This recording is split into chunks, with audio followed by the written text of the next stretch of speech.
National conference के उपाध्यक्ष उमर अब्दुल्ला ने कहा कि जम्मू कश्मीर में विधानसभा चुनाव के लिए उनकी पार्टी तैयार है, लेकिन भारतीय जनता पार्टी और केंद्र सरकार चुनावों में अपनी हार से डरी हुई है और इसलिए जम्मू कश्मीर में चुनावों को बार बार टाला जा रहा है। कारगिल चुनाव में नेशनल कॉन्फ्रेंस और कांग्रेस गठबंधन की हुई जीत के बाद आज श्रीनगर में पत्रकार वार्ता को संबोधित करते हुए उमर अब्दुल्ला ने कहा कि कारगिल के चुनावों में जनता ने भाजपा को नकार दिया है और भारतीय जनता पार्टी को केवल 2 सीटें ही हासिल हुई हैं।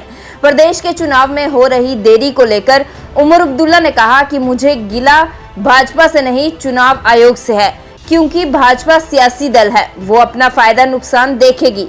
पर चुनाव आयोग ने कहा है कि जम्मू कश्मीर में चुनाव के लिए सुरक्षा और अन्य कारणों को देखा जाएगा, लेकिन मुझे लगता है कि केवल एक ही कारण देखा जा रहा है और वो है भाजपा का डर।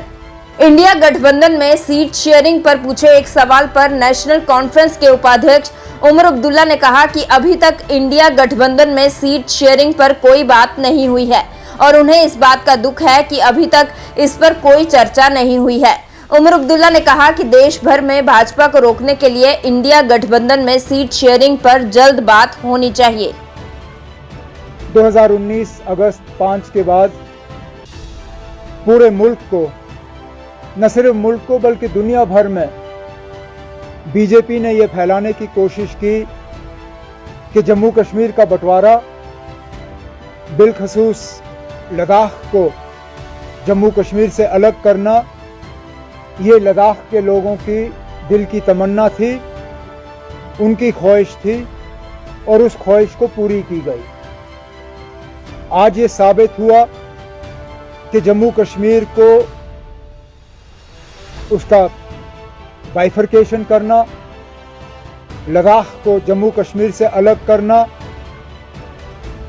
जितना ये हमें कश्मीर में बुरा लगा, जितना आज हम कहें कि जम्मू को भी ये पसंद नहीं आई बात, इतनी ही ये बात जो है करगिल के लोगों को खटकती है। अब बीजेपी वाले आपको शायद ये कहने की कोशिश करेंगे कि वहां जी मुसलमान अक्सरियत है, इसलिए नतीजा इस तरह रहा। तो पहले तो मैं उनसे पूछूंगा, क्या फिर लद्दाख का बंटवारा सिर्फ मजहबी बुनियाद पे हुआ? क्या सिर्फ मजहब देख के हुआ? और अगर इस सारे चीज को आप मजहब के तराजू में तोल रहे हो तो फिर आप शायद भूल रहे हो कि लद्दाख खित्ता भी मुसलमान अक्सरियत है।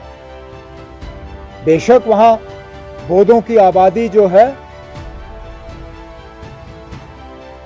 कम नहीं है, लेकिन अक्सरियत लद्दाख में जो है मुसलमानों की है। अब हमें तो कोई उम्मीद नहीं है इलेक्शन की, मैं सीधी बात कर रहा हूं ना, हमें तो कोई उम्मीद नहीं है। मैंने अपने साथियों को कहा है कि ज़्यादा अपना वो गाड़ी का तेल जो है वो ज़ाया ना करेंगे हम थोड़ा सा काम करेंगे। देखिए, आप जैसे मैंने आपसे कहा, इनको मौका मिलता तो ये पार्लियामेंट इलेक्शन भी नहीं कराते, लेकिन पार्लियामेंट इलेक्शन कराना इनकी मजबूरी है क्योंकि ये दोबारा जो है मुल्क पे राज करना चाहते हैं। अब पूरे मुल्क पे इलेक्शन करके जम्मू कश्मीर के इलेक्शन को ये टाल नहीं सकते। अगर इनकी मजबूरी नहीं होती तो ये शायद पार्लियामेंट का इलेक्शन भी यहाँ नहीं कराते। मुझे लगता है नौबत यहाँ तक आई है।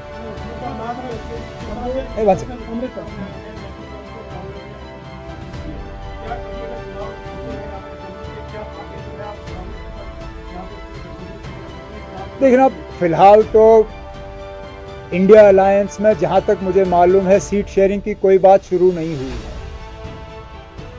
और एक तरफ से मैं कहूं तो मुझे इस बात का अफसोस भी है, क्योंकि अब कई महीने हो गए हमें पटना, उसके बाद बेंगलुरु, उसके बाद मुंबई, फिर कोऑर्डिनेशन कमेटी की मीटिंग 1 महीने से ज़्यादा हो गया शरद पवार साहब के घर में दिल्ली में। लेकिन जब मैं बाकी पार्टियों के जो मेरे दोस्त हैं उनसे मालूम करने की कोशिश करता हूं कि कहीं पे आपकी सीट शेयरिंग पे कोई बातचीत शुरू हुई है, तो वहाँ से सुनने में आता है कि नो डिस्कशन हैज स्टार्टेड। हम भी डिस्कशन के लिए तैयार हैं। आ जाएं, हम बैठ के बात करेंगे, क्योंकि मकसद यही है, जिस तरह करगिल में बीजेपी को रोकना मकसद था, उसी तरह जम्मू कश्मीर में भी हम बीजेपी को रोकना चाहेंगे, लद्दाख में हम रोकना चाहेंगे, उसके लिए हम बात करने के लिए तैयार हैं। That's it. Okay, thank you. Come, have a cup of tea.